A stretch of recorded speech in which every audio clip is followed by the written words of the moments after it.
Hello and welcome. Oh my goodness, how did my camera get so small? I'm not supposed to be that small. Hello and welcome. I hope you're having a good day. I'm having a pretty good day. Just here after work, ready to practice some drums and start on our day 15 of our 30-day odd time challenge with Nick Collins. I've actually been really enjoying the challenge. It's been very interesting, very educational, and I've been wanting to break out a 4-4 for a while, so this has been absolutely great. So we're going to keep on going with day 15. Hey guys, welcome back to day 15. Today what we'll be working on is switching between all the time signatures that we've learned so far. Oh, that's pretty difficult actually. That's going to be tough. So we're going to start off with our 4-4 money beat, and then we're going to start playing our 7-8 syncopated groove that sounds like this.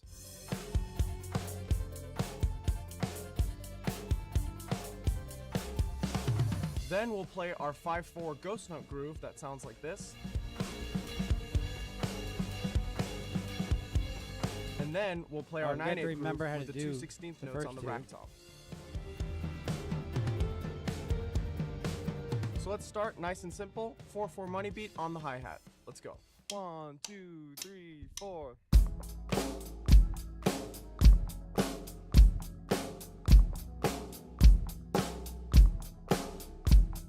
So nice and easy to warm up. Just a simple money beat.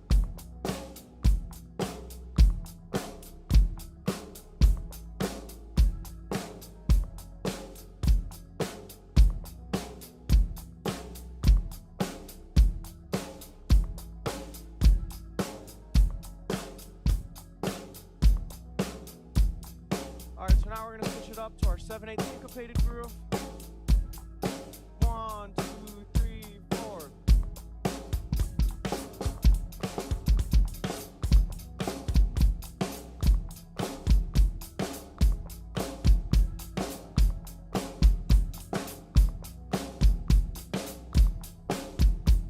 So remember, all we're doing is taking off that 1/8 note.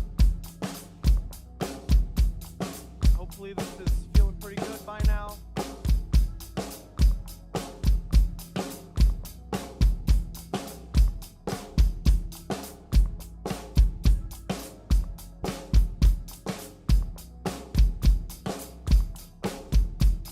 Welcome.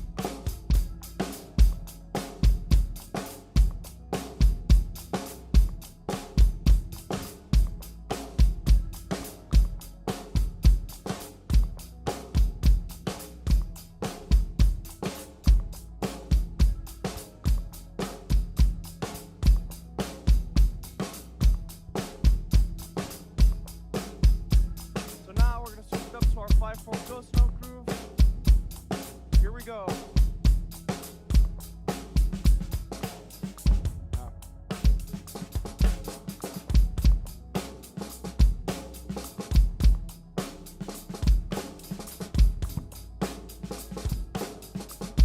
So remember, switching between all these time signatures now, so if you need to count them out, that's fine.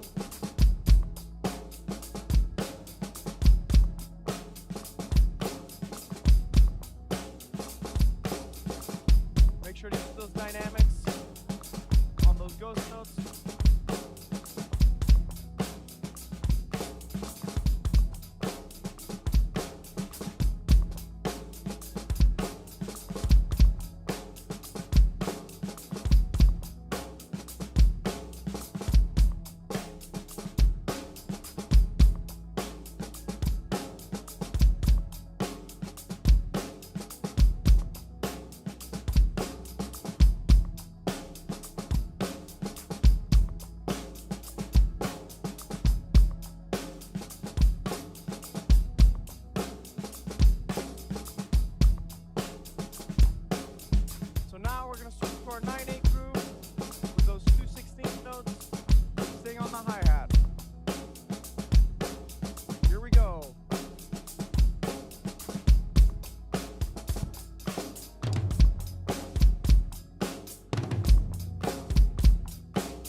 so now we're going to go and do 4 bars of each time signature, starting with 4-4, then 7-8, then 5-4, and then 9-8.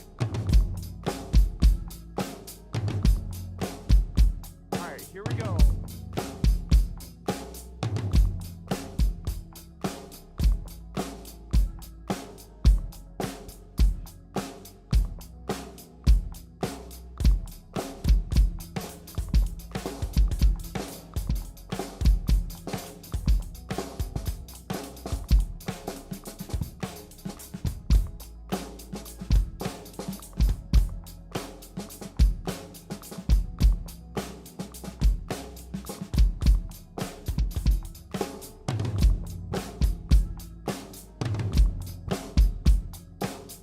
Alright, back to 4-4.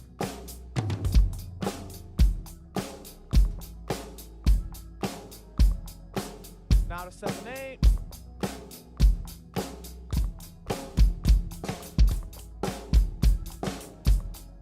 Now to 5-4.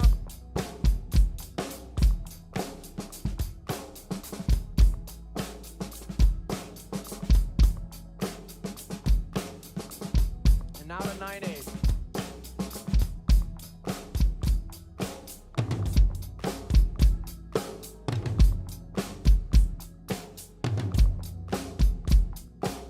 Alright, now it's our last time through all 4 time signatures.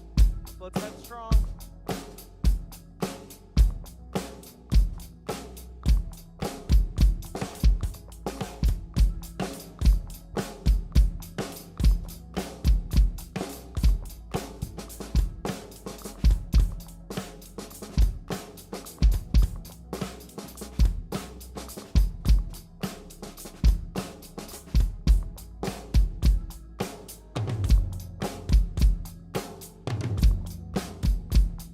Alright, here we go. We're gonna end it. So I want to end our day today with one final challenge. What we're going to be doing is we're going to be playing these grooves on the ride, but we're going to do 1 bar of each time signature and keep repeating that. 1, 2, 3, 4.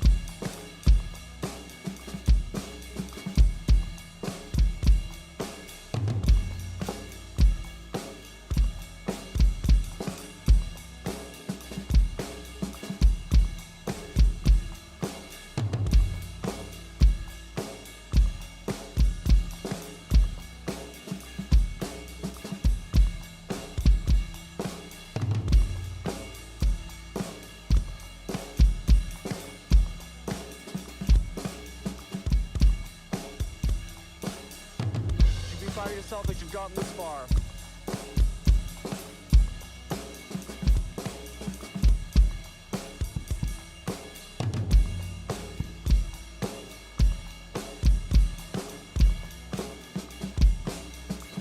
Alright, this is gonna be our last time through.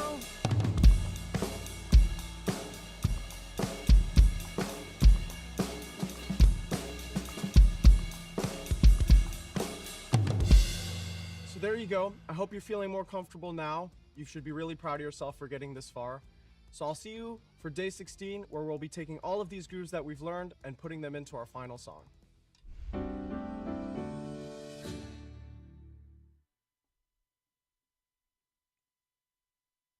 Oh, that was fun. I'm really enjoying this 30-day challenge thing, especially the odd time one. I feel like I'm really breaking out or starting to break out of my 4/4 box just by being able to learn some new grooves that aren't in 4/4 that I can practice, even if I don't have any songs to play them to. But this will help prepare me because I do have songs in other time signatures, just not in those particular ones, and I'd like to gain access to playing those. So on Monday was a rough day. It was challenging because we worked on rough drag that day, and they were rough. But I spent some time yesterday and today working on them, and I think I've got the idea now. So what I was having trouble with was the double aspect and the speed aspect of it. So there's a double in it, but I'm very used to double starting on, some part of the subdivision that's usually like 1 and 2 and or something like that. And it's usually something that's kind of what he was trying to teach me, but it was also different. So what he wanted me to learn, I think, was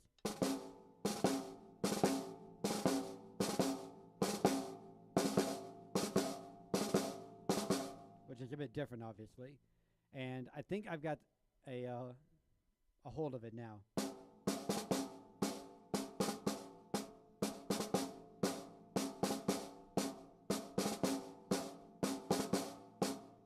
I was doing some just repetitive drills earlier, and I managed to get it up to 80 on my metronome.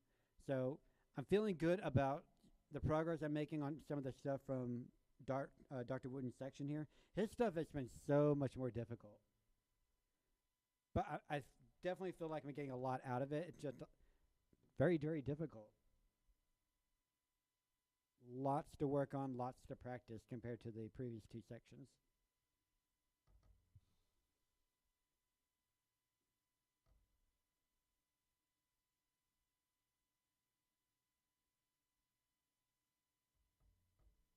All right, so now that I got the hang of the drag, kind of, we'll go ahead and do the applications video. The drag on the drum set. So many useful ways to play this rudiment. You've heard some already. I'm sure the grooves we're about to play, you've heard them before, but we're going to show you how to play them and the trick to it. Some little nuances. So that's what these grace notes do, give the groove some nuances. Okay, so we've played the drag. It's just left, left, right. Right? So now we're going to put the hi-hat, the right hand on the hi-hat, and we're going to play it again. All right, now add the bass drum with the hi-hat, right? That's it.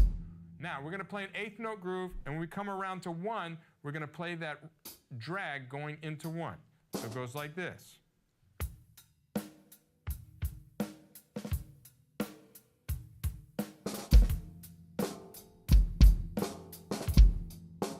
Simple, right? Okay, so it's just 8 notes and then put the drag going into 1. Play that with me. Here we go. 1, 2, ready, and.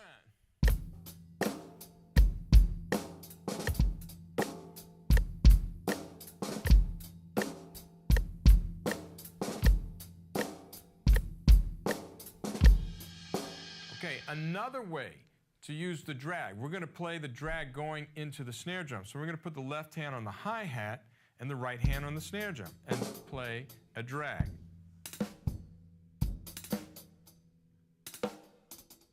Cool? All right, so now we're going to play the hi-hat, 16 notes on the hi-hat, and we come to 2 and 4 on the backbeat. I'm going to add the grace notes before the backbeat. Check it out.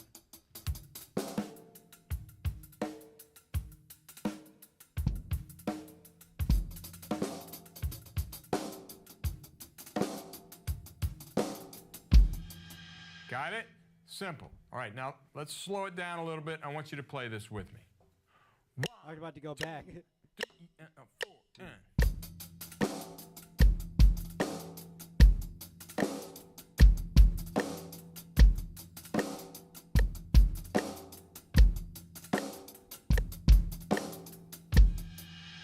All right, we're going to do something a little different now. I'm going to play a lighter groove.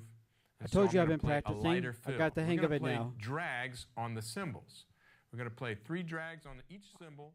I always practice when I say I'm going to practice something, and I think it's showing and paying off. So a drag on the cymbal.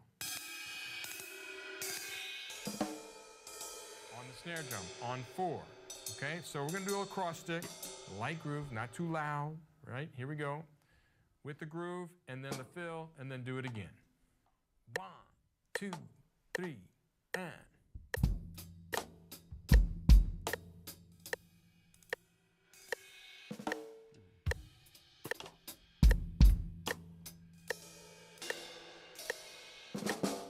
My cymbals are so loud.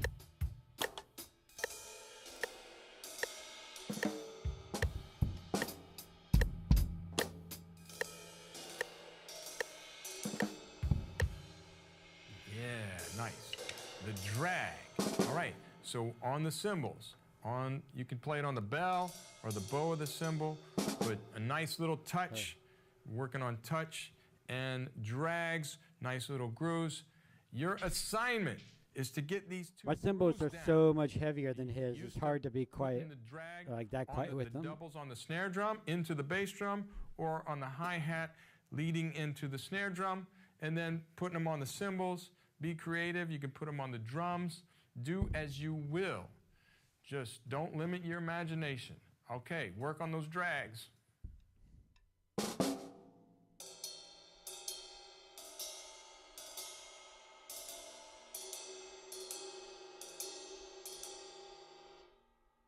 I'm getting the hang of them.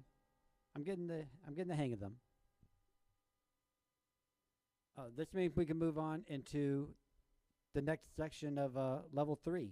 So now we're getting into the first part of level 3.3, which is the motions.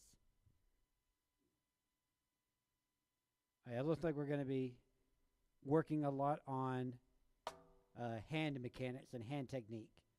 So let's give it a go. Welcome, everyone. My name is Bruce Becker, and I'm going to be one of your technique instructors. We got a new guy. And the thing about technique is it's not something that you just do and kind of get a few things together and walk away from it. It will be a reoccurring theme through the Drumeoo Method. So I might be back in some later levels to assist you along and see where you are and, you know, see what we want to work on to advance what we've gained in our technique. I was very fortunate to study with some of the great teachers. If you're not familiar with these two names, I'll just bring them up. Freddie Gruber was one of my main teachers. Oh, I know that name. Freddie was this kind of cryptic, very crazy guy that actually had a lot of great students study with him. A couple of the names that come to mind would be Neil Peart, Steve Smith, Dave Weckl, and many others. The other guy that I studied with was Jimmy Chapin. Jimmy was the guy who is the link to the Moeller Method. So if you understand or know what the Moeller Method is, Jimmy Chapin was the first-hand guy passing that down to a great deal of students through his lifetime. So very fortunate to be able to have close conversations and interactions with these guys, and I'm here to share what I do as a technique teacher. As a result of my studies with these guys, I've been very fortunate to gain the reputation amongst some of the high-profile players, such as David Garibaldi, the great drummer from Tower of Power, Tristan Bowden, who's played with Chicago for 28 years, and a whole host of others, Mark Schulman, Daniel Glass, and several other drummers that are out there. I hope you're having a good day. But nonetheless, what my game is to kind of break down some of the methods and what I do to assist people to get a more fluid approach. It's very important that as we are working on our technical studies that we understand that there is a methodology to what we want to do. We want to break down some moves. So in essence, I want to go through a little bit of what the motions are and break down, you know, what I will label them as. You might hear somebody else label them a little bit different. Suffice it to say, as you're working with me, just get comfortable with my vernacular. So here we go. The first thing that I would break down is let's talk about what's a downstroke.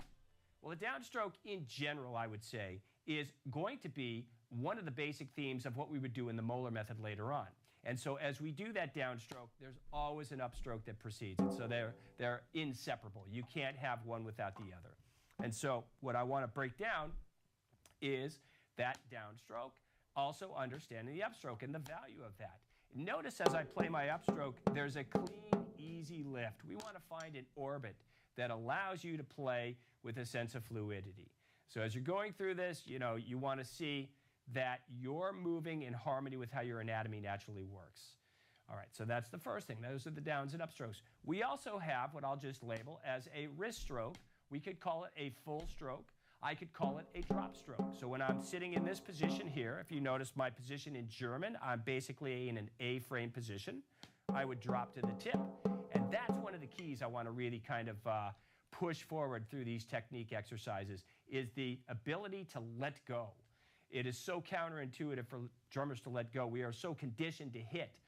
And so, as we go through this process, I used to let go of my if sticks you all can the time. allow yourself I was like to get into the going all over the experience place. of letting go, you might find an easier approach to developing not just the technical skills, but the things that you want to play, whatever stickings or patterns that you're working on.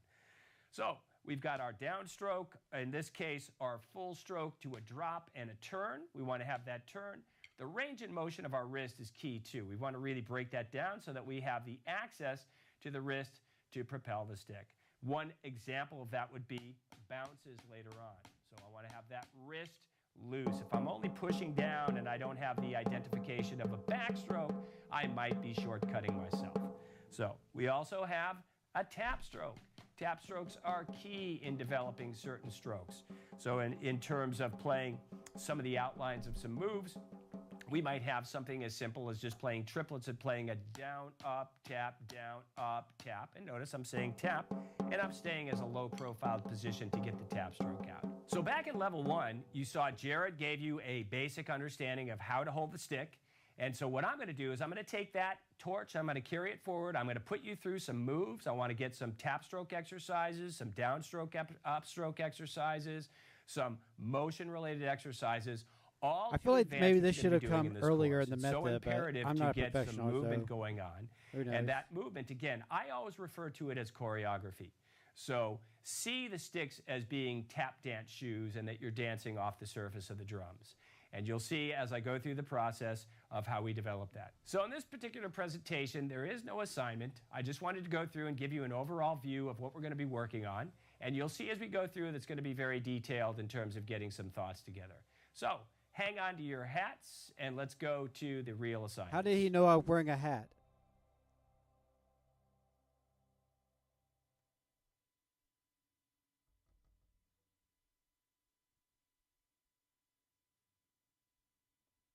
All right, so up and down strokes. So I learned the Muller technique a while back because I was having trouble with speed on my hi-hat. It's really hard to go fast when you're doing this. It's a lot of effort. So I learned how to hit down and then yoink my wrist up to kind of whip the end of the stick down. And now it does two things. Not only does it let me go faster, you'll notice that every other sound or every other hit sounds slightly different, so it gives it a bit of contrast. Especially if I do it like this.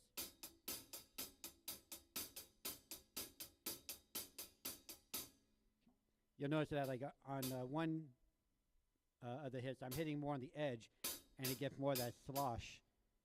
And that comes after I'm hitting with the tip. So it gives you a lot more options than if you didn't know how to do it. All right, everybody, here we go. These are the down and up strokes, and I want to go through a series of exercises that will help you to understand the value of them and also create a little bit of some exercises, calisthenics as I call them, to start to feed your arms and hands with those motions. So one of the first things that I would identify in the downstroke is as I'm playing the downstroke, I want to be mindful of what I'm doing with my anatomy. So what I want to think about at first is I have a hinge in my elbow. I want to access that. I also have a ball and socket in my shoulder.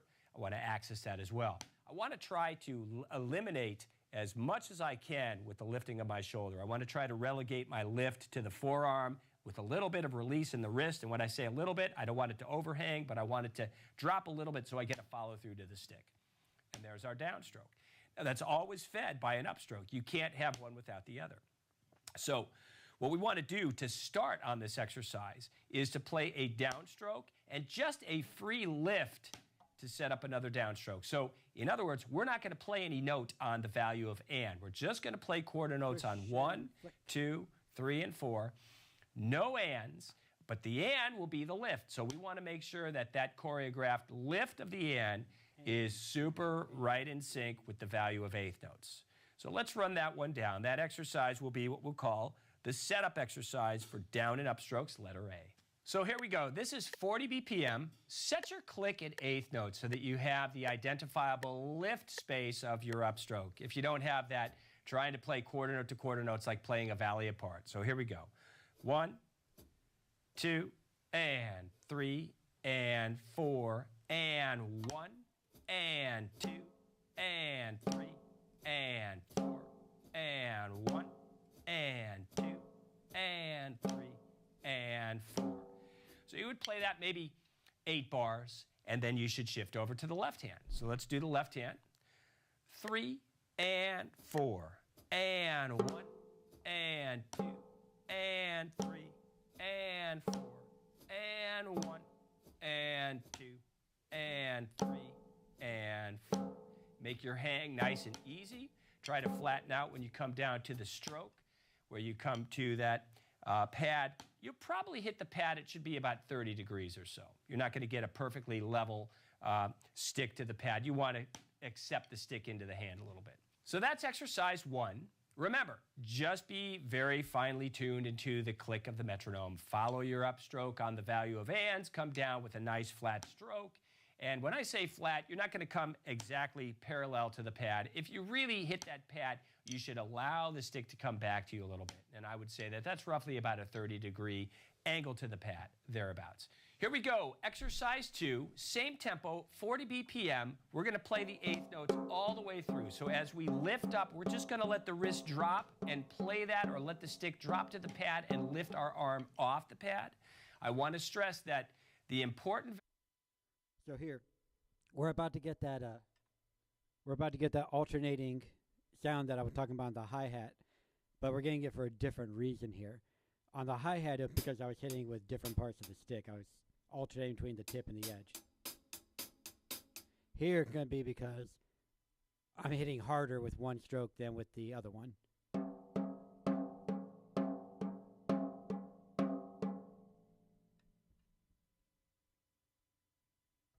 Value of this is to let that note go. So welcome. It may feel to like a the people that non-note joined. at first, but I want you to get super comfortable with just letting go as you come up to come down. So here we go. 40 BPM. 1. Oh, we're going 2, slow. and lift on and of 4. And 1. And 2. And 3. And 4. And 1. And 2. And 3. And 4. And 1. Stop and reboot. And now we'll take the left hand. Same tempo. Same protocols. Here we go. 3. And 4. And 1. And 2. And 3. And 4. And 1. And 2. And 3. And 4. I just want to put a little comment in there as a coach. These are important. Don't think that they're just minimal. This is a simple exercise. Really take it to task. Put your head into the motions and really feel what's going on. A little bit every day will bring you way up the ladder. So I just want to stress that so that you don't feel that it's such an easy exercise, I only have to do it for a second or not really pay so much attention to it. Later on, as we build these building blocks into motions, you'll see how valuable they are. So that's exercise 2. Let's now carry on to exercise 3. Okay, so now taking into consideration exercise 3, what I did is I wanted to put that into a different mode of sticking. We'll label this an inverted double stroke roll. Now let's not get ahead of ourselves. It's not really what you think. It's not going to be full doubles, but the sticking does go right, left, left, right, right, left, left, right. And then we would do the reverse with the left hand. I just labeled that as an inverted double stroke roll. It's not really the roll, but you just want to know that you're moving in harmony from hand to hand. So when I play that, I'm going to play my downstroke with my right hand, and then I'm going to follow up with a left hand upstroke to a downstroke, and a right hand upstroke to a downstroke. I'll explain later when we go to what I want to do with this that we did this already, that we're setting up a move for the future.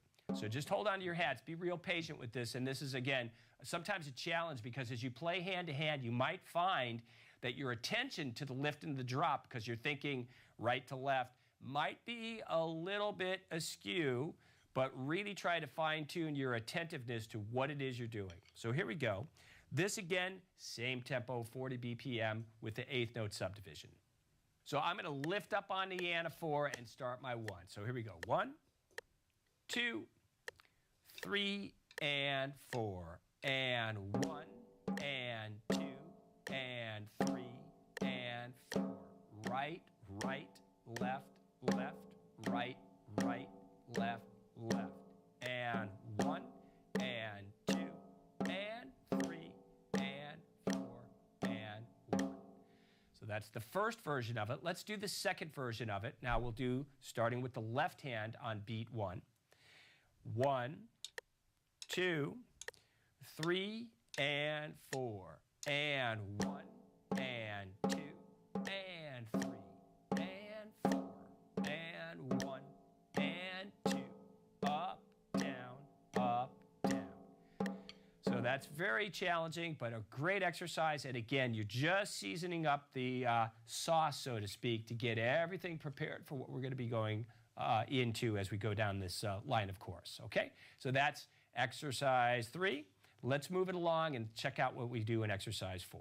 So in this exercise, I'm just going to play what we originally did with our up and down strokes, and I'm just going to play it hand to hand. I'm going to try to play 2 bars of the right hand, stopping on beat 4 with my right hand, and then starting with my left hand to play that same exercise.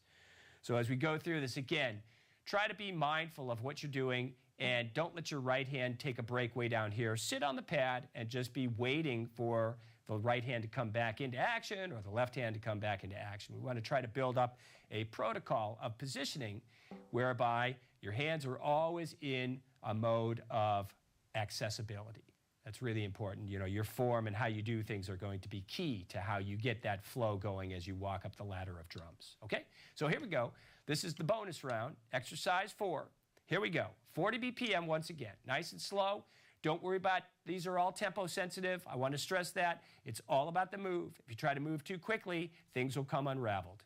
Best in your interest to stay slow and process. Get your head to interconnect with every move that you're making. 1, 2, 3, and 4, and 1, and 2, and 3, and 4, and 1, up, down, and 3, and 4, and 1, and 2, and 3, and 4, and 1, and 2, and 3, and 4, and 1, and 2, and 3, and 4, and 1, 2, and 3. One more time with the left. 1, and 2, and 3, and 4, and 1, and 2, and 3, and 4. So there you have it. This is the very first starting point of just getting some down and up strokes together. You'll see as we make connections how everything starts to fit together. And so your assignment is to go through each exercise and do that methodically. I'm very much into organized thought. So as you go through this, you might want to do each exercise for perhaps maybe 8 to 16 bars, and then go to the next one, same amount of time, and the next one, you'll find that that might take up about 3 to 4 or 5 minutes. It's not a huge length of time for you to go through, but every day a little bit to feel that fluidity of movement. So let's push it along. Enjoy that assignment, and let's take a look at the next strokes, the full strokes.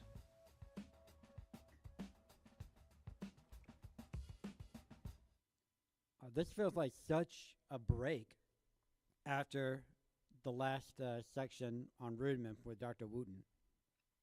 This part is going to be, I think, largely review for me. I have a bit of a head start on this because of my in-person instructors that I worked with several months ago. They helped me improve a lot of my stroke technique. So this will be largely review, but it'll still be good stuff to go through, especially to illustrate what a new drummer has to do in order to get these movements down. Like he would bring it down to 40 BPM, which is honestly that is quite slow. But I've started at 40 BPM or less on some things because the motion was just very difficult at the time for whatever I was doing. And I eventually was able to build it up to be, much, much quicker, over twice as fast as where I started. Actually, when I was working on, when I started working on learning Stricken, which has a lot of really fast doubles and measures that don't start with bass hits.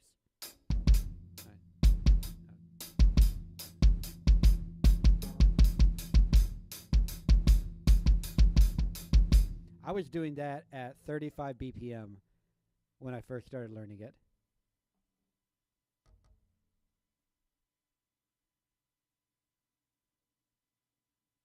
So in this section, and see how these kind of our presentation, I broke up a little bit of just a quick thought about, dropping with a wrist stroke. I would call that a full stroke as well. You're coming to a full turn and dropping into a drop stroke. You could call it a downstroke, but my regular definition of a downstroke would be more rooted to what we would do as in the upstroke downstrokes section. But in this position, what I want to do is make a nice turn.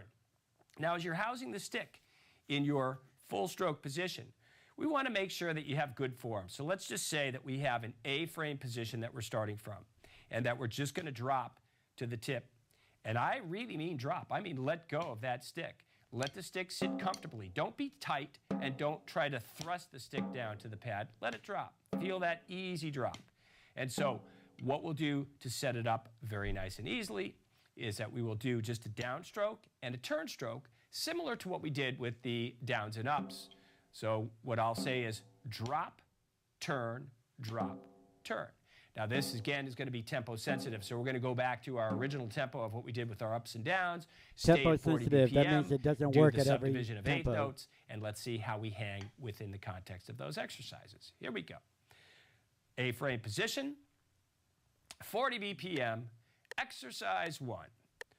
1 and 2 and 3 and 4 and 1 and 2 and 3 and 4 and. Okay, so I could stay a little bit longer with that right hand and maybe perhaps stay 8 bars, 16 bars. I just want to put a little disclaimer and be kind and gentle. So don't jam your wrist and turn back with some extreme amount of force. Make a nice, easy turn. Feel where you need to stop. Don't try to go beyond. At this point, when you're holding the... So he mentioned that this is tempo sensitive. And like I said, that means that this doesn't work at every tempo, right? Once you get up to a certain speed, this isn't going to work as well. But it does work very well for other tempos, like the slower ones. And the inverse is kind of true as well. So once you start getting, faster,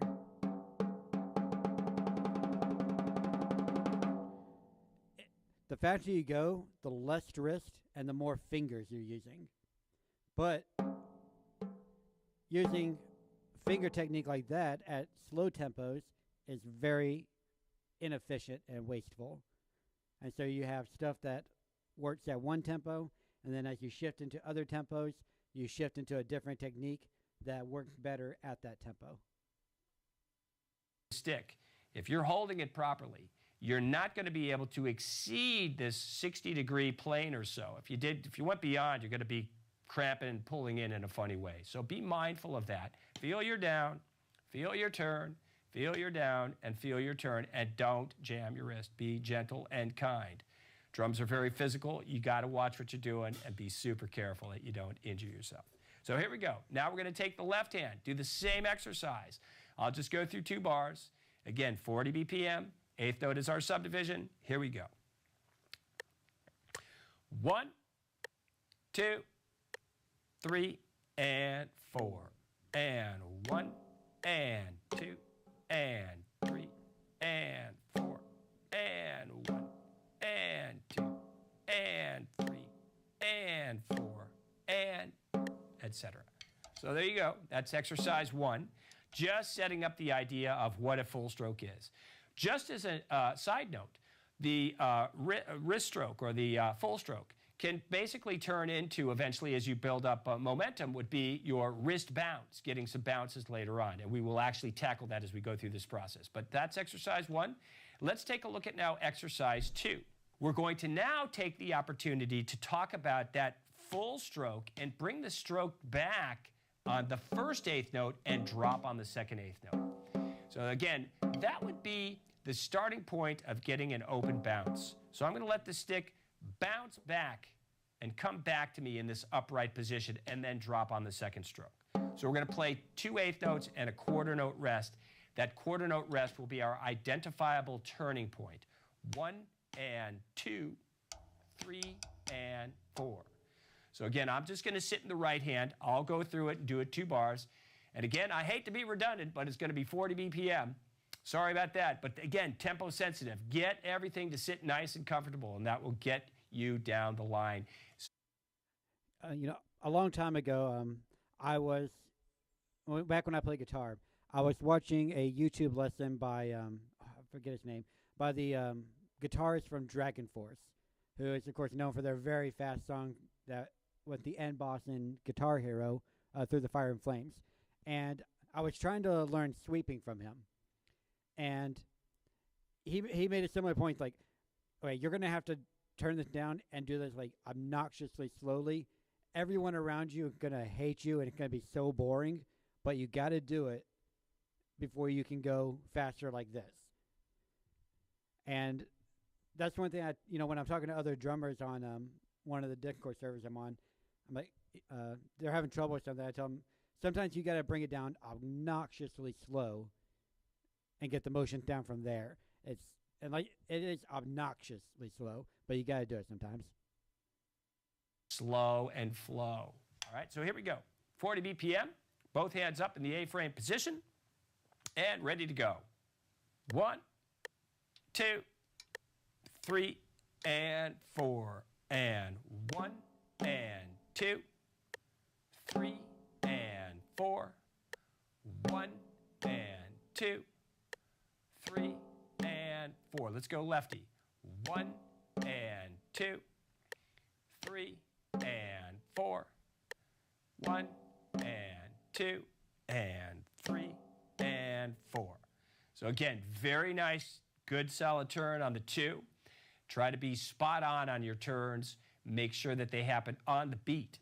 You can fine-tune that to such a degree that that will become integral to what you do movement-wise. It'll make it so much easier, and when you are motoring along later on, you'll be able to see the glitch. If you're moving out of harmony with the motion, you'll know it later on because you will have practiced it slow and be able to kind of connect your head with the movement nice and clean and clear. Let's go on to exercise 3. I'm going to take that now. I'm going to run it up to 3 notes. So I'm going to play 1 and 2. So now 2 is going to be the final drop stroke, and I'll turn on the and of 2. Same tempo, just 3 notes now. Here we go. 40 BPM. 1 and 2 and 3 and 4 and 1 and 2 and 3 and 4 and 1 and 2. Turn 1 and 2. Turn 1 and 2 and 3 and 4 and 1 and 2 and 3 and 4 and. All right, so here we go. Exercise 4. We're going to push this to 60 BPM. Again, setting our subdivision to the 8th note, and we're going to try to get a nice loose wrist and follow the bouncing stick, stopping on beat 3 with a very definitive turn on beat 4. Here we go. 1, 2, 3, and 4, and 1, and 2, and 3, and 4, 1, and 2, and 3, and 4, 1, and 2, and 3, and 4, 1, 2, 3, left hand, 1, and 2, and 3, 4, 1, and 2, and 3, and 4, 1, and 2, and 3, and 4, 1, and 2, and 3, and turn. So there you have it, exercise 4. Nice flow. Try to get a little bit more bounce out of the stick. As you increase the tempo, you will find that you can't be rigid in the wrist and that you have to start to allow the stick to bounce. But suffice it to say, our main goal is to get a little bit more range and motion of the wrist. These next two exercises I'm going to put forward for you are going to be a little bit more of a challenge. I want to combine some of the early turn or drop and turn exercise with a little bit more of the bounce. And what I did is put one measure of quarter notes to a measure of eighth notes to one measure of quarter notes to a measure of eighth note triplets. And again, we want to try to gently transition from when we get to the eighth notes to maybe feeling a little bit more of a turning point where it's not, I don't want to say rigid, but it's kind of held, to getting close to what a bounce stroke would feel like when we get to the triplets. So this is a little more challenging, but I wanted to put it out there because, again, these strokes, as you go faster, will morph into what we would call a full bounce stroke. So here we go. Count out loud is my always good recommendation. Here we go. 1, 2, 3, and 4. And 1, 2, 3, and 4. And 1, and 2, and 3, and 4. And 1, and 2, and 3, and 4. And 1, and 2, and 3. Let's go to the second one. 1, and 2, and 3, and 4, and 1, 2, 3, 4, and leave 1, and 2, and 3, and 4, and 1, 2, 3, 4, 1, and 1, 2, 3, 4, and leave 1. My form of counting eighth note triplets, that's a long story. I've been asked many times, but I was told to take the word evenly, break it up into 3 syllables, evenly, and just take the eve off and put the number. So 1 and lee, 2 and lee. If I'm breaking up eighth note triplets into subgroupings, I might use 1 and 2 and but your value is to find a good solid count that will support different methodologies of things that you want to go through. So as you go through, you might hear a few different versions of counting. That's the Bruce Becker way of counting triplets. So there you go. And now the assignment, I want you to go through these. Again, just take your time and go through those on a regular basis. Try to break down the nice, easy drop to turn as you're going through these full stroke exercises. And as you get to what we just called the bonus round, just see how bouncy you can become with that stick and let the wrist start to follow the bouncing stick. All right, so let's go on and see how these kind of morph into tap strokes. Cool. Oh. I like our new instructor. He seems pretty cool.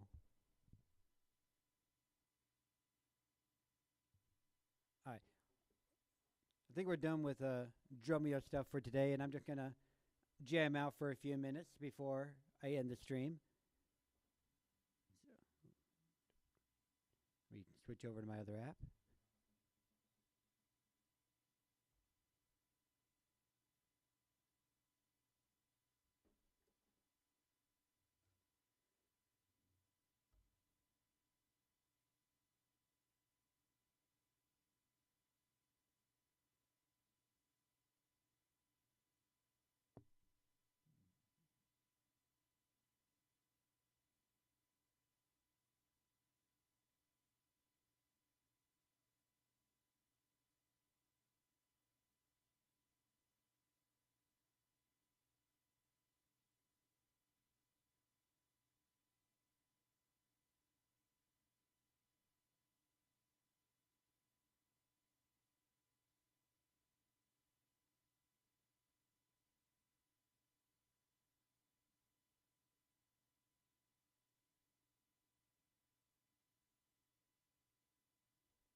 You know, we'll start heavy. Why not?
That is hard to keep up with, but it's a lot of fun.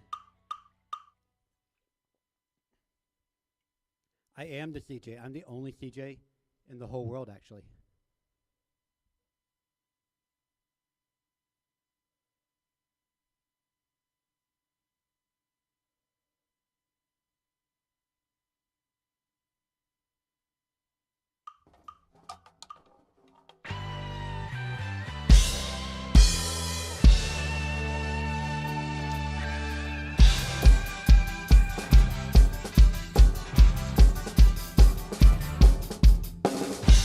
Sometimes when your hopes have all been shattered, it's nowhere to turn.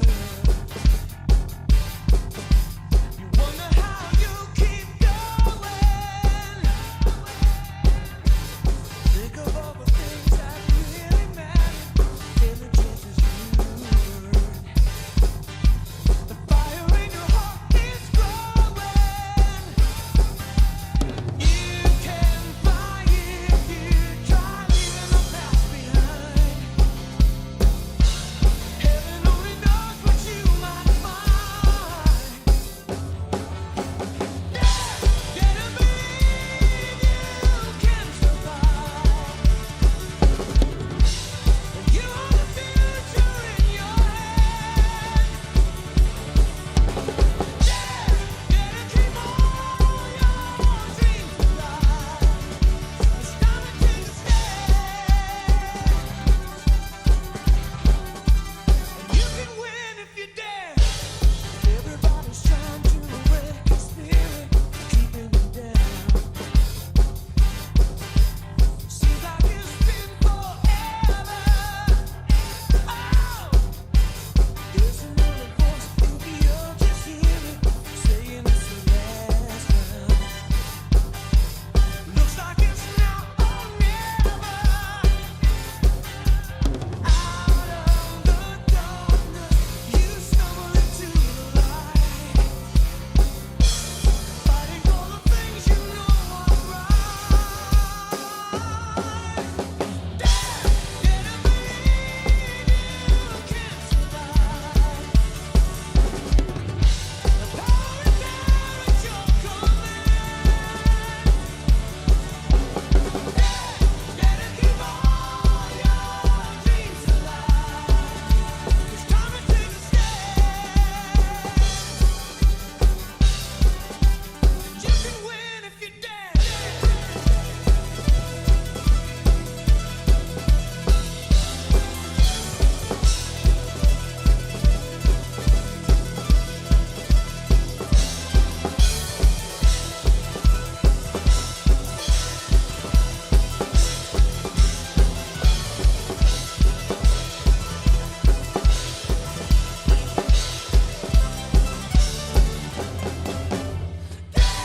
Gotta believe you can survive.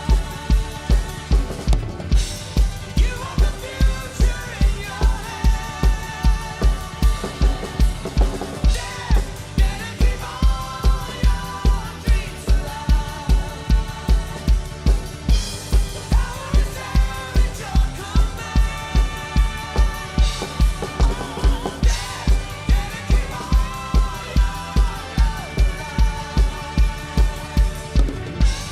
Gotta be all that you can be. There is a place where dreams survive. It's calling you on to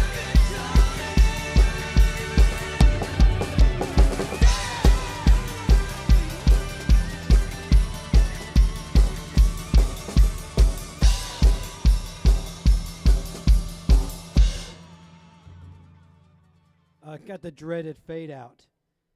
I always forget about the fade out. Well, that's all the time I have today. I appreciate you coming and hanging out while I work to get better at drums and become a better drummer. I am glad that I was able to get past my hump with the drags. They still need practice, but I'm able to do them now, which means I am able to practice them. And that'll be a long-term thing along with the triple paradiddles, which I will also continue to work on. I hope you come back on Friday, same time. We're doing more Drumeoo content before we get into the weekend. And I hope you have a great evening. And remember that drums are hard, music is hard. Be kind to yourself.